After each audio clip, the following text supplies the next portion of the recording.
धाकड़ खबर के news room से मैं आपके साथ हूं अकरम रईस खान।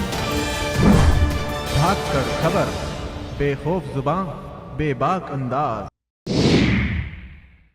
धाकड़ खबर के न्यूज रूम से मैं आपके साथ हूं अकरम रईस खान। अलवर वाली घटना को लेकर आपसे बात करना चाहता हूं, आपके सामने रखना चाहता हूं दस्तावेज के तौर पर कि घटना के बाद पिछली घटनाओं से कैसे कंपेयर कर रही है ये सरकार और सरकार में बैठे हुए लोग और आरएसएस में बैठे हुए लोग, और वो किस तरीके से तुलना करके बता रहे हैं कि भाई ऐसा करोगे तो ऐसा होगा, और ऐसा हुआ तो कोई पहली बार नहीं हुआ, पहले भी ऐसा होता है।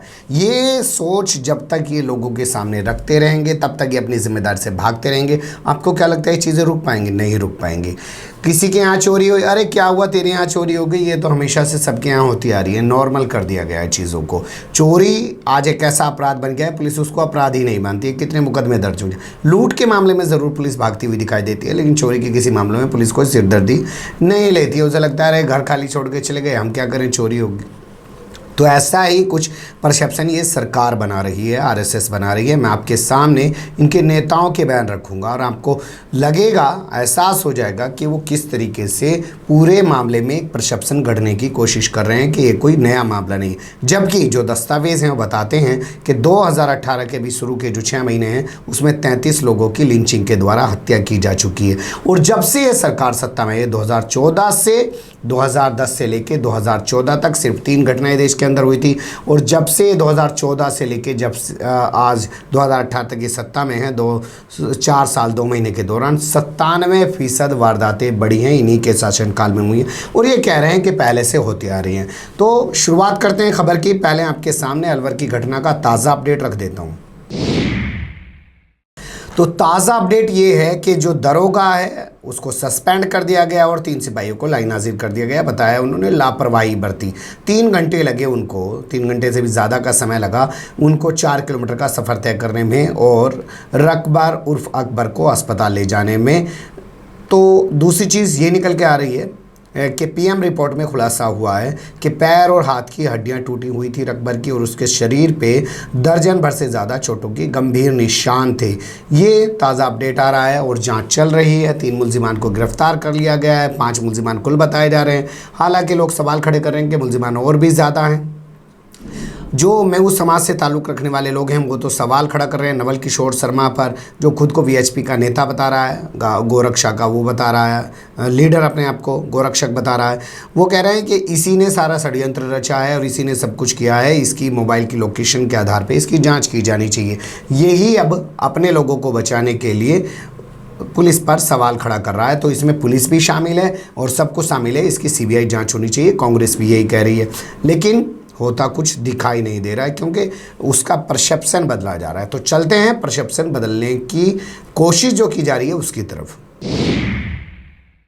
झारखंड के रांची से हमारे सामने बयान आ रहा है इंद्रेश कुमार का। आरएसएस के बड़े नेता हैं इंद्रेश कुमार। उन्होंने कहा है कि अगर बीफ खाना छोड़ दें लोग तो भीड़ तंत्र उनकी हत्याएं करना भी छोड़ सकता है। किसी धर्म ने नहीं लिखा है कि गौ माता का मांस खाइए, इस तरीके से करके उन्होंने पूरा बयान दिया है। अगर आप इंद्रेश कुमार को नहीं जानते हैं तो मैं आपके सामने बता देता हूँ। जो आरएसएस ने मुसलमानों के लिए अलग से राष्ट्रीय मुस्लिम मंच बना रखा है उसके ये राष्ट्रीय अध्यक्ष हुआ करते हैं, सर्वे सर्वा हुआ करते हैं, सुप्रीमो हुआ करते हैं। उसी राष्ट्रीय मुस्लिम मंच के इन्होंने बयान दिया है और इन्होंने साफ कहा कि जब तक गाय का मीट खाना, जिसे बीफ कह रहे हैं ये, कि बीफ खाना बंद नहीं करेंगे तो परसेप्शन बनाया जा रहा है। देखिए किस तरीके से कि लोग गाय का मीट खा रहे हैं इसलिए उनकी हत्याएं की जा रही है। ये सोच देखिएगा, इस सोच के साथ काम किया जा रहा है, जबकि आज तक किसी भी मामले में जितनी भी मॉब लिंचिंग हुई हैं अभी तक ये प्रूफ नहीं हो पाया है कि कहीं पर गाय का मीट खाया जा रहा था या कहीं पर गाय का मीट मिला था। यहाँ तक कि दादरी वाले मामले में भी अभी तक ये प्रूफ नहीं हो पाया है।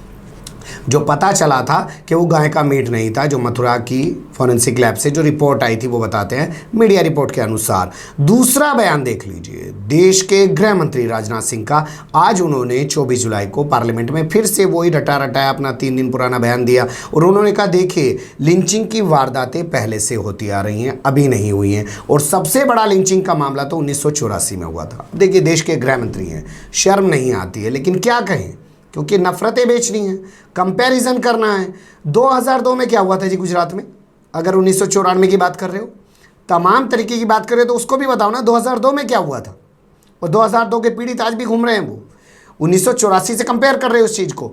आपके दौर के दौरान 97% वारदातें बढ़ी हैं। 2010 से लेकर 2014 तक सिर्फ 3 वारदातें देश के अंदर हुई और अब लगातार वारदातें हो रही हैं। 33 से ज़्यादा लोगों की हत्याएं की जा चुकी हैं और आप जुमलेबाजी कर रहे हैं, बयानबाजी कर रहे हैं, और वो भी पार्लियामेंट के अंदर खड़े होकर। तो ये देखिए किस तरीके का परसेप्शन। एक शख्स बता रहे हैं कि मांस खाएंगे, बीफ खाएंगे तो ऐसा होगा, बीफ खाना नहीं बंद करेंगे तब तक हत्या नहीं। दूसरे कह रहे हैं अरे कौन सा बड़ी बात है, 1984 में भी तो बहुत सारी बम ब्लीचिंग हुई थी, अभी हो जा रही हैं तो कौन सी चीज़ है। तो ये एक शर्मनाक बयान है, लेकिन पार्लियामेंट के खड़े होकर भी उनको शर्मनाक बयान देते हुए कोई शर्म नहीं है, क्योंकि उन्हें सिर्फ अपनी राजनीति करनी है और वो मौतों पर भी राजनीति कर सकते हैं। ये उनका कोई पहला ट्रेंड नहीं है। वो कह सकते हैं गोरखपुर में बच्चे मरने के बाद कि पहले भी तो बच्चे मरते थे।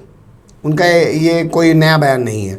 तीसरा बयान आपके सामने रखते हैं। मोदी के मंत्री हैं अर्जुन राम मेघवाल। उनका कहना है जितनी मोदी की लोकप्रियता बढ़ेगी उतनी ही मॉब लिंचिंग बढ़ेगी। तो साफ सीधा सा बयान उनका है कि जैसे जैसे मोदी उरूज पे जाएंगे वैसे वैसे नफरतें बढ़ेंगी और वैसे वैसे मॉब लिंचिंग की वारदातों को अंजाम दिया जाएगा। किस तरीके से बताया जा रहा है, यानी कि जितनी इनकी लोकप्रियता बढ़ेगी उतनी वारदातों को अंजाम दिया जाए। परसेप्शन एक के बाद एक बदलने की कोशिश की जा रही है। जो असल मुद्दा है अलवर का, उसको कोई दबाने की, ख़त्म करने की कोशिश की जा रही है। हमेशा से वो ऐसा ही करते हैं। आगे देख लीजिए, विधायक जो रामगढ़, जहाँ पे घटना हुई है, रामगढ़ थाना क्षेत्र के ललावंडी में पूरी वारदात को अंजाम दिया गया है। ललावंडी गाँव में वहाँ के जो विधायक हैं ज्ञानदेव आहूजा, जो अभी तक मीडिया पर कह रहे थे कि जो पकड़े गए हैं वो मेरे लोग हैं, लेकिन अब नकारने लगे कि मैंने ऐसा नहीं कहा, मेरे लोग हैं। मैंने कहा था ललावंडी गांव के लोग हैं और वो लोग ऐसा नहीं कर सकते। उन्होंने नहीं मारा, पुलिस ने मारा है। पुलिस की पिटाई से मौत हुई है। अपने लोगों को बचाने के लिए पुलिस पे आरोप मढ़ रहे हैं। अब पुलिस कितनी वो है, वो अपने ऊपर आरोप लेती है कि इन लोगों के ऊपर आरोप लेती है, कैसे चलेगा वो देखेंगे। इनका बयान देख लीजिए, इनका ताज़ा बयान आया है। इन्होंने कहा ये भारत माता का देश है और यहाँ गौ माता पर कोई अटैक करेगा तो उसको जनता को गुस्सा आएगा ही। यानी कि जनता को गुस्सा आया, जनता ने मार दिया। यानी कि परसेप्शन जो है वो आप समझ लीजिए किस तरीके का बनाया जा रहा है, किस तरीके की चीज़ें की जा रही हैं और मीडिया इन्हीं बयानों को दिखा रहा है। अलवर वाला मुद्दा फिर हमेशा से पहलू खान की तरह, उमर खान की तरह, तालीम की तरह, जो अलवर के अंदर पहले 3 हत्याएँ हो चुकी हैं, उनकी तरह कहीं दब जाएगा, दफन हो जाएगा, ख़त्म हो जाएगा। ख़ासकर भोंपू मीडिया शाम को बैठ जाएगा कि राहुल गांधी ने क्रूर इंडिया कह दिया है, कि हाँ इंडिया की बेइज्जती कर दी है पूरी दुनिया के अंदर, लेकिन उनको नफ़रतें नहीं दिखाई दे रही हैं। आपको हमारी खबर कैसी लगी, कमेंट्स के रूप में आप लोग अपनी राय दे सकते हैं। खबर को लाइक कर सकते हैं, चैनल को सब्सक्राइब कर सकते हैं और ज़्यादा से ज़्यादा हमारी खबरों को शेयर कर सकते हैं। ऐसे फिर किसी सुलगते हुए, उलझते हुए मुद्दों के साथ हम आपके सामने होंगे हाजिर। फिलहाल अभी मुझे दें इजाज़त।